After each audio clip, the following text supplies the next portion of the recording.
Binomial distribution के कुछ question, जैसे कि ये क्वेश्चन है पासों के एक युग्म को, युग्म का मतलब पेयर, मतलब पासे कितने फेंक रहे हैं अपन, 2।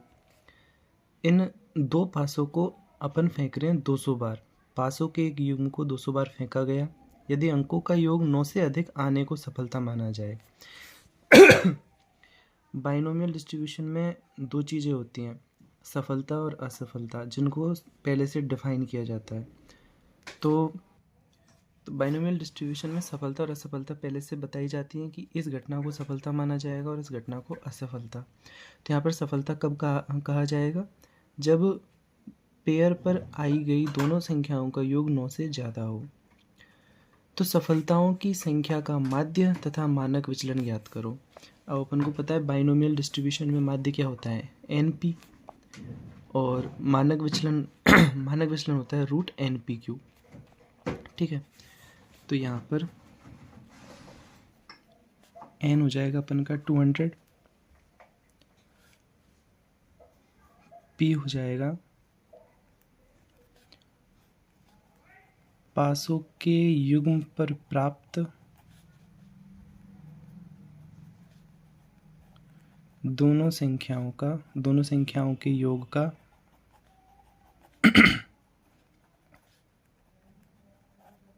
नौ से अधिक आने की प्रायिकता।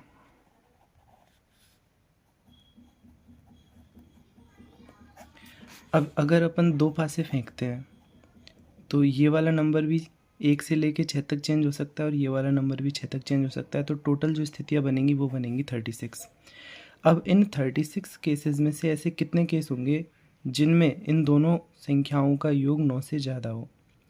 तो संख्याओं का योग 9 से ज़्यादा होने के लिए मान लिया अगर यहाँ पे 6 है तो ये 1 2 3 4 5 6 है, 1 2 3 तक तो हो नहीं सकता, तो यहाँ पे 4 होगा, 6 5 और 6 6, 3 केस ये बनेंगे। अगर पहले पासे पर 5 आए तो दूसरे पासे पर भी 5 आना चाहिए, क्योंकि अगर दूसरे पासे पर 1 से लेकर 4 तक संख्याएं आएंगी तो दोनों का योग फिर 9 से ज़्यादा होगा नहीं।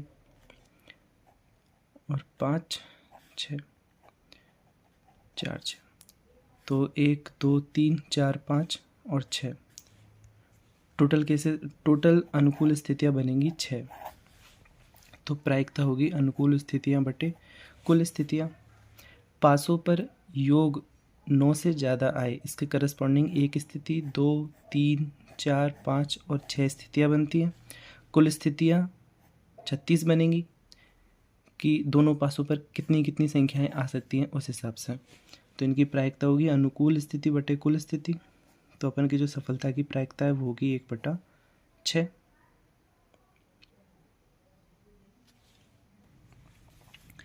अगर अपन की सफलता 1/6 है तो असफलता होगा 1 - p या 1 - 1/6। तो q हो जाएगा अपन के 5/6। अब अपन के पास में n है, p है और q है, तो अपन माध्य निकाल सकते हैं। माध्य इक्वल NP, n की जगह रखेंगे अपन 200 और p की जगह रखेंगे 1/6। तो ये आ जाएगा अपन के माध्य। अपन को चाहिए मानक विचलन, तो मानक विचलन होगा √NPQ। n की वैल्यू 200, p की वैल्यू 1/6 और q की वैल्यू 5/6। तो मानक विचलन हो गया अपन के 1000/36। अब आगे सॉल्व करके जितना भी आए, अगर अपन को वेरिएंस निकालना होता, वेरिएंस या प्रसरण, तो वो होता NPQ और वो होगा 1000/36। ठीक है, इस वाले सवाल में यहाँ पे बोला हुआ है पासों के युग्म योग 9 आने की प्रायिकता। 9 आने की प्रायिकता तो सही बात है, 4/36 होगा, लेकिन सवाल में 9 से अधिक आने को सफलता माना गया है। तो अंकों का योग 9 से अधिक आने की प्रायिकता 4/36 थोड़ी हो, तो 6/36 है। ठीक है, तो ये आंसर गलत है इसका। इस वाले में देखें, द्विपद बंटन का माध्य तथा प्रसरण क्रम से 12 और 3 हो तो x लेस देन 1। अब x यहाँ पे वेरिएबल है, x अपन के जैसे अपन बोलते हैं ना कि सफलताओं की संख्या, वो है यहाँ पर नोटेशन है, कभी r लेते हैं कभी x लेते हैं, तो इतना सा खुद से समझना चाहिए। तो x लेस देन इक्वल 1 के लिए प्रायिकता ज्ञात करो, मतलब जब सफलताओं की संख्या 1 या 1 से कम हो तो उसके लिए अपन को प्रायिकता ज्ञात करनी है। द्विपद बंटन में दो ही चीज़ें हैं, n और p। अगर तुम्हारे पास पे ये दोनों चीज़ हैं तो बाकी p की मदद से q भी आ जाएगा। तो ये तीनों चीज़ें अपन को मिल जाएंगी और इन्हीं से अपन सारे रिजल्ट निकाल सकते हैं। ठीक है, तो जैसे अपन को बोला हुआ है क्वेश्चन में कि द्विपद बंटन का माध्य है 12। अब अपन जानते हैं कि द्विपद बंटन का माध्य क्या होता है, NP। तो NP इक्वल 12। और बोला हुआ है कि प्रसरण 3 है। अब अपन को पता है द्विपद बंटन का प्रसरण क्या होता है, NPQ। तो NPQ है 3। तो भाग लगा देंगे अपन, NPQ में NP से भाग देंगे तो NPQ मतलब 3 और NP का मतलब 12। NP से NP कैंसिल, तो अपन को Q की वैल्यू मिलेगी 1/4। अगर Q की वैल्यू 1/4 है तो this implies P equal 1 minus Q, तो ये होगी 3/4। 1 माइनस 1/4 अपन को पता है P प्लस Q कितना होता है, 1। अब P की वैल्यू 3/4 है और NP कितना है, 12। तो P की वैल्यू मतलब NP इक्वल 12, तो यहाँ पे P की वैल्यू रखेंगे 3/4 इक्वल 12। 3 से कटा 4, तो n इक्वल कितना आएगा, 4 × 4 16। अब अपने पास में सारी चीज़ें हैं, n equal 16, p equal 3/4, q equal 1/4। अब अपन को क्या चाहिए अपन को चाहिए प्रोबेबिलिटी जब x लेस देन इक्वल 1 हो। अब x की वैल्यू 1 से कम या बराबर है तो इसके अंदर तो दो ही केस आ रहे हैं कि जब x की वैल्यू 0 हो, या ऐसे ही तो है इसमें कि x की वैल्यू 1 से कम या बराबर हो। 1 से कम x की वैल्यू या तो 0 हो सकती है या 1 के बराबर 1 हो सकती है, प्लस प्रोबेबिलिटी x इक्वल 1। अब इन दोनों वैल्यूज़ को रख देंगे अपन। सफलताओं की संख्या जब 0 हो तो NC 0, p की पावर 0, q की पावर n-0। यहाँ पे n इक्वल कितना है, 16। x इक्वल 1 हो तो NC 1, p की पावर 1 और q की पावर n-1। अब जितनी वैल्यूज़ अपन जानते हैं वो सारी वैल्यूज़ रख देंगे। 16C 0, अब p की पावर 0 1। किसी भी नंबर के ऊपर अगर 0 पावर लगी हो तो उसकी वैल्यू आती है 1। q की वैल्यू है 1/4 और n की वैल्यू 16 प्लस NC1 यानी कि 16C1, p की वैल्यू 1 मतलब 3/4 की पावर 1 और q का मतलब 1/4 पावर n-1 यानी कि 16 - 1 यानी कि 15। 16C0 इसकी वैल्यू 1, तो 1/4 की पावर 16 प्लस 16C1 इक्वल 16। ये हो जाएगा 3/4 इंटू 1/4 की पावर 15। 1/4 की पावर 16 अपन बाहर ले लेंगे तो पहले पद से बचेगा 1। देखो 4 की एक पावर यहाँ पे और 15 पावर यहाँ पे, तो 16 पावर अपन ने बाहर ले ली, तो यहाँ से बचेगा 16 × 3 48। इसको अपन लिख सकते हैं 49/4 की पावर 16। ठीक है,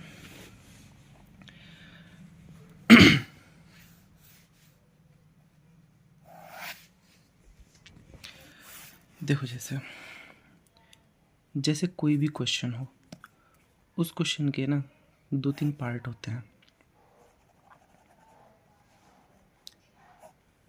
नॉर्मली क्या अपन के एग्ज़ाम में जितने भी सवाल आते हैं वो सब कुछ ना कुछ फाइंड करवाने वाले, ज्ञात करवाने वाले ऐसे सवाल आते हैं। अपन को एग्ज़ाम में ऑब्जेक्टिव क्वेश्चन सिद्ध करने वाले तो देंगे नहीं।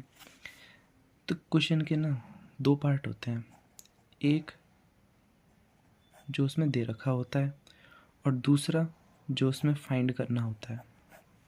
जब भी कोई सवाल पढ़े तो उसके इन दोनों भागों को समझने की कोशिश बहुत अच्छे से करनी चाहिए कि अपन को कौन कौन सी चीज़ें दे रखी हैं।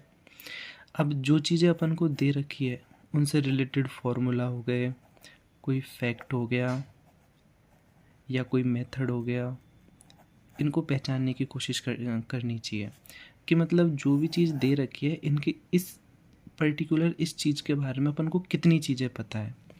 अब उसके बाद में जितनी भी चीज़ें अपन को पता है उनको कनेक्ट करने की कोशिश करनी चाहिए कि अपन को जो फाइंड करना है, जो अपन को निकालना है, उससे इनका क्या कनेक्शन है।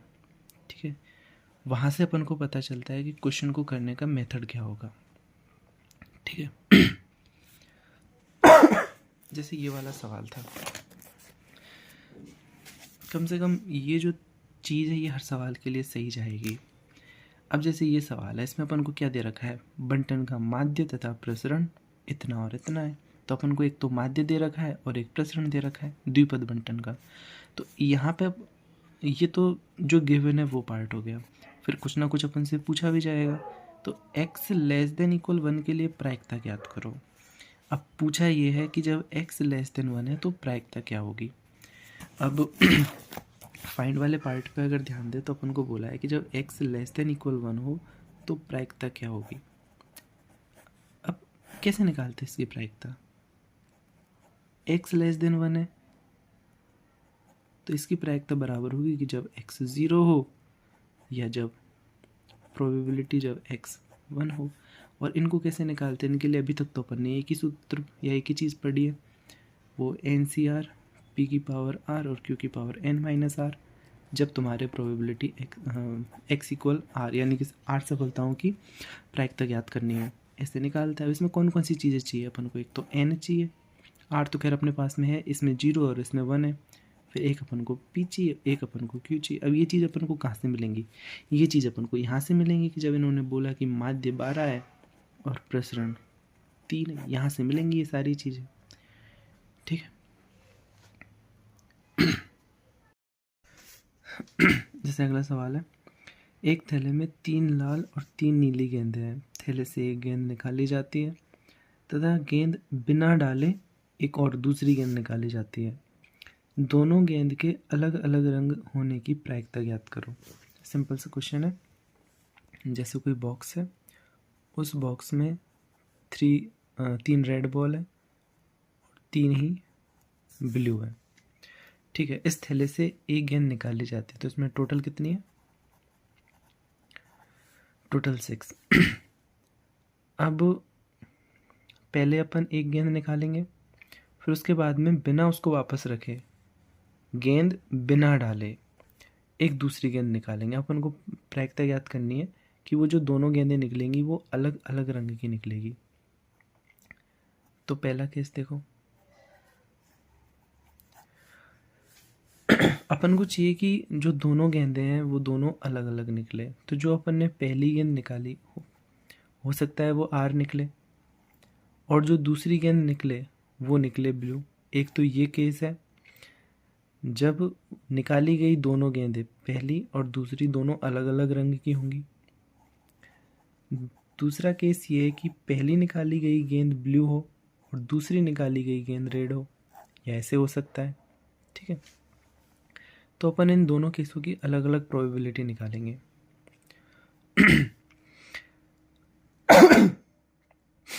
6 गेंदों में से 3 गेंद रेड है, तो रेड 6 गेंदों में से 3 गेंदें लाल हैं, तो लाल गेंद निकलने की प्रायिकता हो जाएगी 3/6।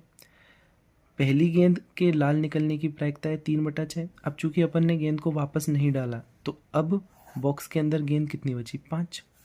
तो इन 5 गेंदों में से अगली गेंद ब्लू निकलने की, और इन 5 गेंदों में से ब्लू कितनी है, इन 5 गेंदों में से ब्लू है 3, तो ब्लू निकलने की प्रोबेबिलिटी हो जाएगी 3/5।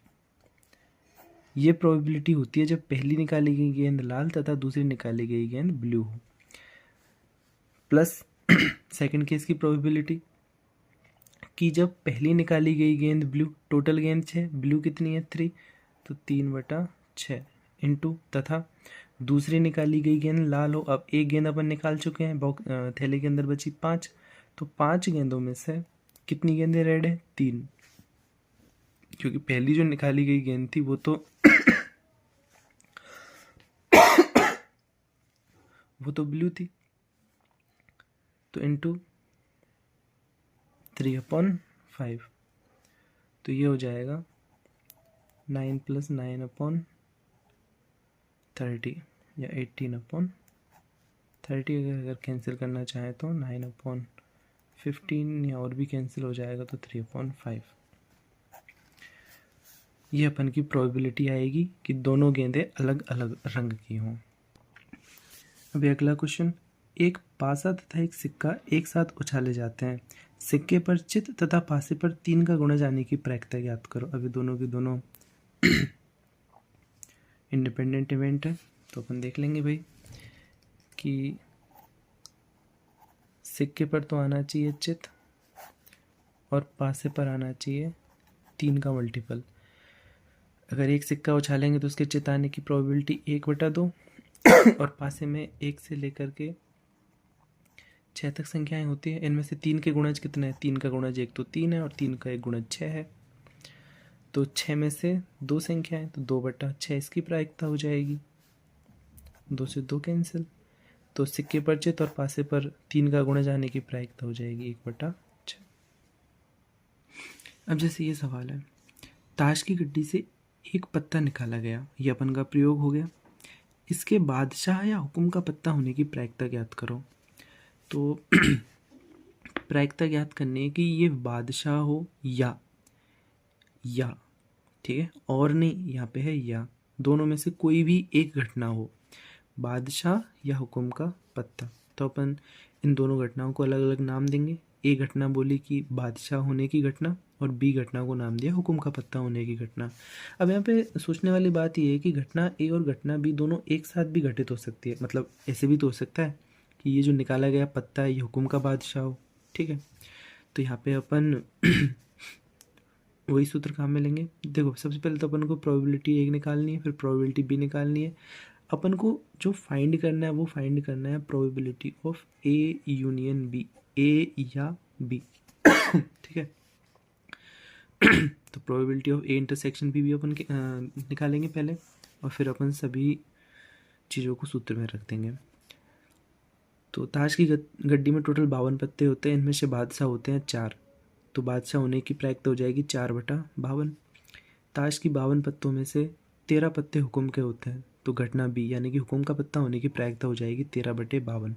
मतलब इन 13 पत्तों में से कोई भी पत्ता निकलेगा, तो अनुकूल स्थितियाँ कितनी हुई? 13। ए इंटरसेक्शन बी, मतलब हुक्म का पत्ता भी हो और बादशाह भी हो, ऐसे कितने पत्ते होते हैं? 1, तो इसकी प्रायिकता हो जाएगी 1/52। Probability of A union B equal probability of A plus probability of B minus probability of A intersection B. सारे मानों को रखेंगे और अपन का आंसर आ जाएगा। अगला सवाल, ताश की गड्डी से 2 पत्ते निकाले गए, दोनों पत्तों के पान के अथवा दोनों पत्ते इक्के होने की प्रायिकता याद करो। बीच में अथवा यानी कि या, तो मतलब अपन को क्या निकालना है? यूनियन। घटना ए घटना नाम दिया दोनों पत्तों के पान का पत्ता होने की घटना, और बी घटना को नाम दिया दोनों पत्तों के इक्का होने की घटना। तो अपन को निकालना है क्या है? Probability of A union B. दोनों पत्ते पान के हों, इसकी घटना क्या होगी? पान के टोटल पत्ते होते हैं 13, 13 में से किन्हीं भी 2 पत्तों के चुनने की टोटल तरीके हो जाएंगे 13C2, 13C2, और 52 पत्तों में से कोई भी अपन 2 पत्ते चुनेंगे, इनके टोटल तरीके हो जाएंगे 52C2। तो प्रोबेबिलिटी हुई अनुकूल घटना बटे कुल, यानी कि 13C2 बटे 52C2, तो ये आएगा 156/26, 2652।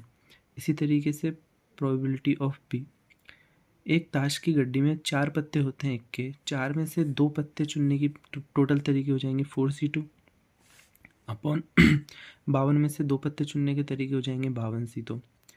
तो ये इक्वल आएगा 12/2652। अब यहाँ पे एक मतलब प्रोबेबिलिटी की जो एडिशन थ्योरम है उसमें एक और टर्म आती है, जैसे यहाँ पे है, तो minus probability of A intersection B. पर यहाँ पे इसकी जो वैल्यू है ये 0 होगी। ये दोनों घटनाएं एक साथ कैसे घटित होंगी? घटना ए है दोनों पत्तों के पान का होने की घटना, और घटना बी है दोनों पत्ते इक्के होने की घटना। चलो मान लिया निकालते टाइम पे दोनों पत्ते पान के आ भी गए, तो साथ में घटना बी कैसे घटित हो गई कि दोनों पत्ते इक्के कैसे होंगे? मतलब दोनों पत्ते पान के भी हैं और दोनों पत्ते इक्के भी हैं। पान के इक्के तो पान का इक्का तो एक ही होता है, दो इक्के थोड़ी होते हैं। तो इंटरसेक्शन भी कितना हो जाएगा? 0। ये घटना घटित हो नहीं सकती। इसलिए probability of A intersection B बराबर 0। तो अगर इंटरसेक्शन 0 है तो probability of A union B इन दोनों का सम हो जाएगी, जो कि आएगा 28/47 इस तरीके से। अगला एक सिंपल सा क्वेश्चन है। प्रथम 200 धनात्मक पूर्णांकों में से एक पूर्णांक का यादृच्छिक चयन किया जाता है। प्रथम 200 धनात्मक पूर्णांक कौन से होंगे? इन्होंने बोला धनात्मक, तो शुरुआत 1 से होगी। तो 1 से लेकर के और 200 तक के जितने भी पूर्णांक है ये हो जाएंगे प्रथम 200 धनात्मक पूर्णांक। इन पूर्णांकों में से एक पूर्णांक का यादृच्छिक मतलब रेंडमली चयन किया जाता है। 200 संख्याओं में से किसी एक संख्या को लेने के टोटल तरीके कितने बनेंगे? 200। तो यहाँ पे कुल स्थितियाँ कितनी हो जाएंगी? पूर्णांक को चुनने की जो कुल स्थितियाँ हैं वो हो जाएंगी 200। इतना याद रखना है तुमको। इस अंक के अब जो अंक अपन ने सेलेक्ट किया है इसके 6 या 8 से विभाजित होने की प्रायिकता निकालनी है। देखो घटना ए अपन नाम देते हैं कि ये जो पूर्णांक आया है इसका 6 से विभाजित होना। घटना बी है, इसको अपन नाम देते हैं इस पूर्णांक का 8 से विभाजित होना। अपन निकालना चाहते हैं कि या तो ये पूर्णांक 6 से विभाजित हो या फिर ये पूर्णांक 8 से विभाजित हो। अब या लगाया है इसलिए बीच में आएगा यूनियन, तो ये इक्वल होगा probability A plus probability B minus probability A intersection B. मतलब प्रोबेबिलिटी की अब यहाँ पे प्रोबेबिलिटी ऑफ ए क्या होगी? 1 से लेकर के 200 तक की जो संख्याएं हैं इनमें से कोई एक संख्या ली जाए तो इसका 6 से विभाजित होने की क्या प्रायिकता होगी? तो देखें 1 से लेकर के और 200 तक ऐसी कितनी संख्याएं हैं जो 6 से विभाजित है? इसके लिए अपन 200 में भाग देंगे 6 का 3 बार और 3 बार, तो ऐसी टोटल संख्याएं होंगी 33। और कुल तरीके एक संख्या को चुनने के कितने हैं? 200। तो एक ही प्रोबेबिलिटी होगी 33/200। देखो जो अपन भाग देते हैं तो 200 में 6 का भाग जाएगा 33 बार और 2 शेषफल बचेगा। ठीक है, तो 1 से लेके 200 तक जो लास्ट का 6 का मल्टीपल होगा वो होगा 6 18 18 का 8 से लगी 198। अब 198 के बाद में कोई मल्टीपल नहीं मिलेगा 200 तक।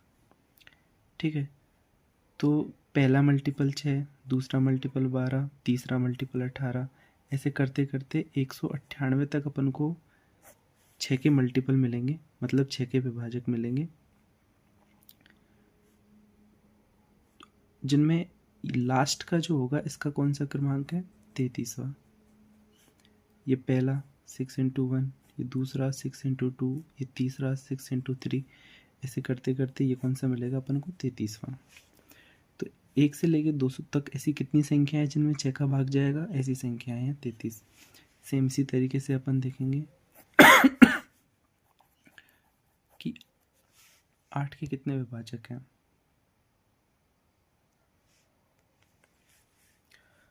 तो 200 में अपन डिवाइड करेंगे 8 से,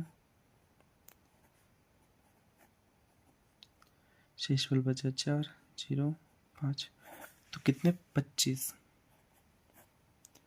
और टोटल है 200। 1 से लेके 100 तक ऐसी कितनी संख्याएं होंगी जिनमें 8 से भाग जाएगा? ऐसी संख्याएं होंगी 25। अब अपन को चाहिए ए इंटरसेक्शन बी। इसका मतलब है कि निकाली गई संख्या के 6 और 8 दोनों से विभाजित होने की प्रायिकता। अब 1 से लेकर के और 200 तक ऐसी कितनी संख्याएं हैं जो 6 से भी विभाजित हो और 8 से भी। इसके लिए अपन को देखना पड़ेगा कि 6 और 8 का एलसीएम कितना है। तो 6 एकम 6, 6 दूनी 12, 6 तीन 18 और 6 चौको 24, 8 एकम 8, 8 दूनी 16, 8 8 24। तो 24 में दोनों से भाग जाएगा, 6 से भी और 8 से भी। तो 24 इनका एलसीएम है यहाँ पे। 24 से छोटी किसी दूसरी संख्या में दोनों का भाग जा नहीं रहा, तो 6 और 8 का एलसीएम है 24। अब अपन 24 से डिवाइड करेंगे 200 को। 1 से लेके और 200 तक जितने 24 के मल्टीपल होंगे उतनी ही संख्याएं, मतलब ठीक वही जो संख्याएं होंगी उन्हीं संख्याओं में 6 और 8 दोनों का भाग जाएगा।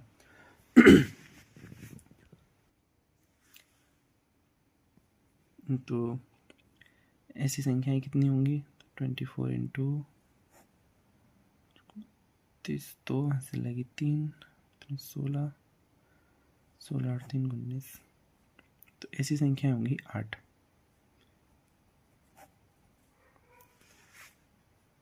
ऐसी संख्याएं 8 जिनमें 6 और 8 दोनों का भाग जाए।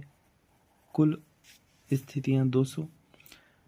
तो ऐसी संख्याओं के निकलने की प्रायिकता हो जाएगी 8/200। अब ये सारे मान अपन इसमें रख देंगे। तो probability of A union B equal 33/200 plus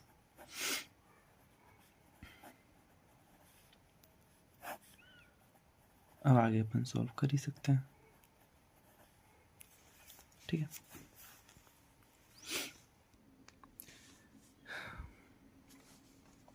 question number 6।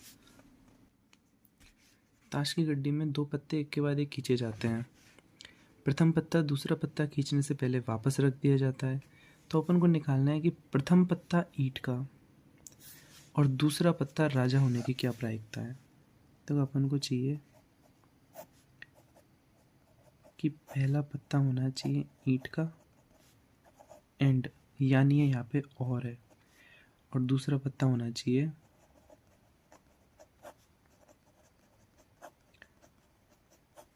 राजा का। तो पहला पत्ता ईंट का होने की क्या प्रायिकता है? ताश की गड्डी में 52 पत्तों में से 13 पत्ते ईंट के होते हैं। तो एक पत्ता ईंट का निकलेगा, इसकी प्रायिकता 13/52, और दूसरा पत्ता राजा होगा। देखो अपन ने पहला पत्ता वापस से रख दिया, तो अब ताश की गड्डी में टोटल अभी भी पत्ते 52 है। और दूसरा पत्ता राजा होने की प्रायिकता, तो 52 पत्तों में से 4 पत्ते राजा होते हैं। तो पहला पत्ता ईंट का और दूसरा पत्ता राजा होने की प्रायिकता क्या होगी? 13/52 इंटू 4/52। 13 से 4 से 52 कटेगा 13 बार, और 13 से 13, तो आंसर आएगा अपन का 1/52। देखो ये ऐसे है, जैसे घटना ए अपन ने नाम ले कि पहला पत्ता या निकाला गया पत्ता ईंट का हो। घटना बी है कि एक पत्ता जो अपन निकाल रहे हैं ये राजा हो। अब अपन को निकालना है probability of A intersection B. अब अपन ने एक पत्ता निकाला, ठीक है, और उसको अपन ने वापस रख दिया। फिर अपन ने दोबारा ड्रॉ किया। तो ये वाली घटना इस वाली घटना से, ये दोनों जो घटनाएं ये आपस में स्वतंत्र घटनाएं हैं। पहले नंबर पर कोई भी पत्ता निकल, इसका दूसरे नंबर पर निकलने वाले पत्ते से कोई लेना देना नहीं है। ठीक है। तो जब घटनाएं स्वतंत्र होती है तो probability of A intersection B equal probability of A into probability of B.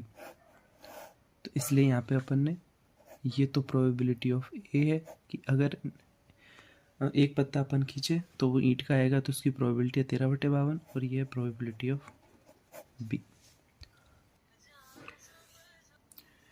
Question number 7 में एक व्यक्ति ताश की गड्डी में से एक पत्ता खींचता है, एक पत्ता, और उसे वापस गड्डी में मिलाकर पुनः एक पत्ता खींचता है, मतलब दूसरा पत्ता निकालने से पहले गड्डी में वह पत्ता वापस रख देता है। जब तक खींचा गया पत्ता हुक्म का पत्ता नहीं आता वह प्रक्रिया जारी रखता है। पहले 2 बार में हुक्म का पत्ता न आने की प्रायिकता क्या होगी? देखो सीधा सा सवाल है। 52 ताश की गड्ढों की एक पत्ती है, उसमें से पहला पत्ता खींचेगा, उस पत्ते को वापस मिलाएगा, फिर दूसरा पत्ता खींचेगा। ठीक है, तो इन ऐसे क्वेश्चंस को तो अपन सीधे कर सकते हैं कि भाई पहला पत्ता, अपन को ये निकालना है कि ये दोनों ही पत्ते हुक्म के ना आए, इसकी क्या प्रायिकता है। तो पहला पत्ता भी हुक्म का नहीं आना चाहिए और दूसरा भी नहीं आना चाहिए, तो पहला पत्ता हुक्म का ना होने की क्या प्रायिकता है। एक पत्ता खींचा गया तो टोटल इन्हीं 52 पत्तों में से कोई एक पत्ता आएगा, तो कुल स्थितियाँ 52। अब इन 52 पत्तों में से ऐसे कितने पत्ते हैं जो हुक्म के नहीं हैं?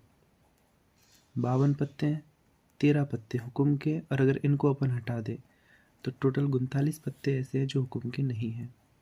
तो पहला पत्ता हुक्म का न आने की प्रायिकता 39/52 इंटू दूसरा पत्ता, देखो अपन ने वापस मिला दिया, तो एक पत्ता खींचने के बाद में 51 हो गए थे, लेकिन पत्ता अपन ने वापस मिला दिया तो अभी पत्ते 52 ही हैं। तो इस प्रकार से ये जो दोनों घटनाएं, ये दोनों स्वतंत्र हैं आपस में। अब इसी प्रकार से दूसरा पत्ता भी हुक्म का ना आने की प्रायिकता 39/52, 3 से काट लो, ये कटेगा 3 बार, ये 4 बार, इसी तरीके से ये भी 3 बार और ये 4 बार, तो अपन को आंसर में मिलेगा 9/16। ठीक है। क्वेश्चन नंबर 21 में संयोगानुपात पूछा है। 2 पासों के फेंकने पर अंकों का योग 10 आने के विपक्ष में, पक्ष में नहीं, विपक्ष में संयोगानुपात क्या है। अब जब अपन 2 पासे फेंकते हैं तो अंकों का योग 10 कब आता है। पहले पासे पर एक आके अंकों का योग 10 हो भी नहीं सकता, क्योंकि दूसरे पासे पे ज़्यादा से ज़्यादा 6 ही तो आ सकता है, तो अंकों का योग ज़्यादा से ज़्यादा 6 होगा। अंकों का योग 10 करने के लिए ज़रूरी है कि पहले पासे पर कम से कम 4 आए, तो अगर दूसरे पासे पे 6 आएगा तो अंकों का योग 10। पहले पासे पर 5 और दूसरे पर 5, पहले पासे पर 6 और दूसरे पासे पर 4, तब जा कर के अंकों का योग 10 होगा। तो जो अनुकूल स्थितियां हैं वो कुल अनुकूल स्थितियां कितनी हैं अपने पास में? 3। अब अपन से पूछा है कि अंकों का योग 10 आने के विपक्ष में,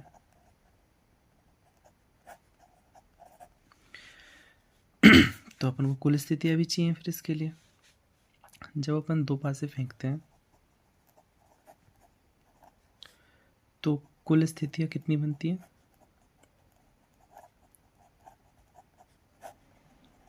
36। इसमें से अंकों का योग 10 आने के पक्ष में स्थितियां हैं 3।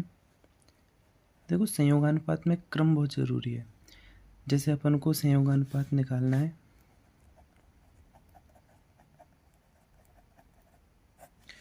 दस आने के विपक्ष में, तो पहले अपन वो सारी स्थितियां लेंगे जब अंकों का योग 10 नहीं आता।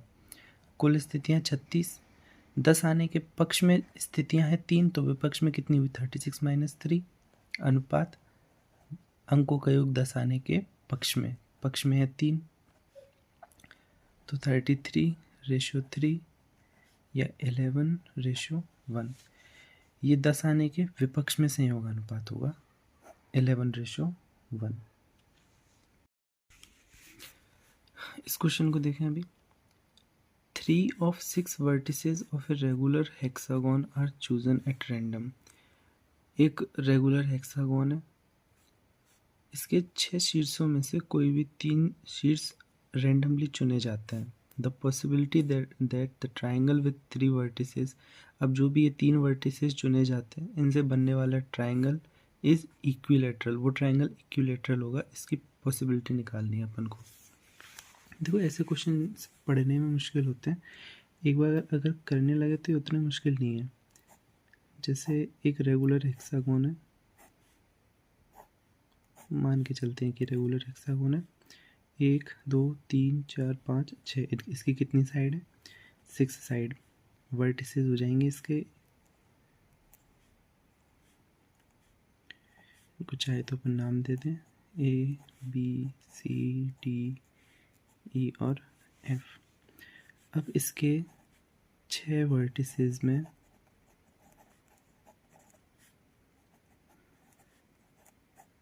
तीन अपन को सेलेक्ट करने हैं।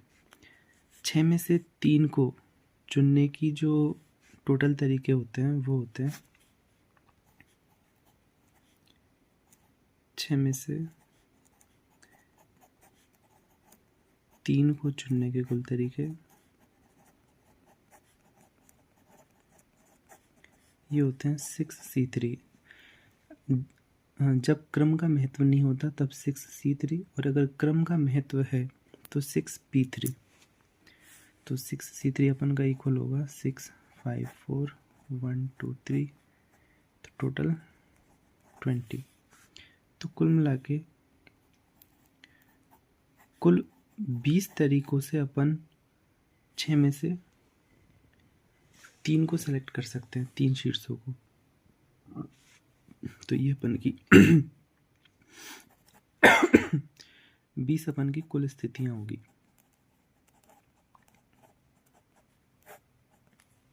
ठीक है। अब अपन से बोला है कि 3 शीट्स जो अपन सेलेक्ट करते हैं, इस चीज़ की क्या प्रोबेबिलिटी है कि उन 3 शीट्सों से एक इक्विलेटरल ट्रायंगल बनेगा। इक्विलेटरल ट्रायंगल मतलब समबाहु त्रिभुज।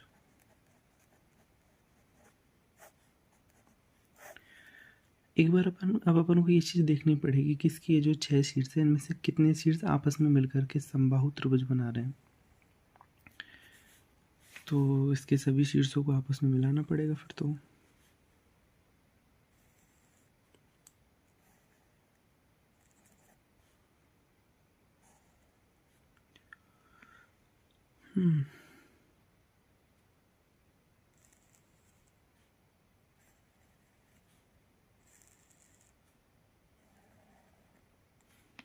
हालांकि इतना भी करने की ज़रूरत नहीं थी, अपन वैसे भी देख सकते थे, पर कोई नहीं। अब इसमें अगर अपन ए बी खोलें तो कोई समबाहु त्रिभुज बन रहा है क्या? कोई नहीं बन रहा। अपन को एक तो त्रिभुज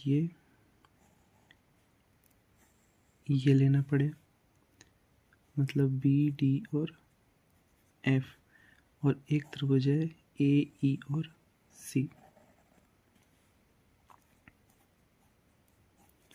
ये तो समबाहु त्रिभुज बन रहे हैं, इनके अलावा और कोई दूसरा समबाहु त्रिभुज बनेगा नहीं इसमें। इस चित्र को चाहे तो दोबारा बना के देखें।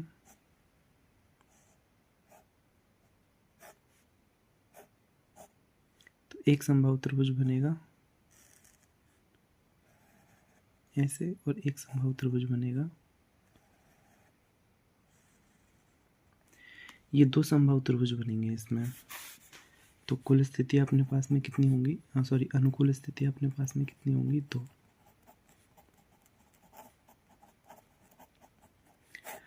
प्रोबेबिलिटी का कोई भी सवाल हो उसमें, मतलब मोस्टली क्वेश्चंस में यही है कि आप कुल स्थितियाँ देखो और अनुकूल स्थितियाँ देखो, तो फिर उसके बाद में प्रायिकता क्या होगी?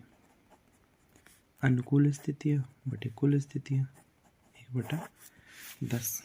तो इसमें ये सी ऑप्शन होगा।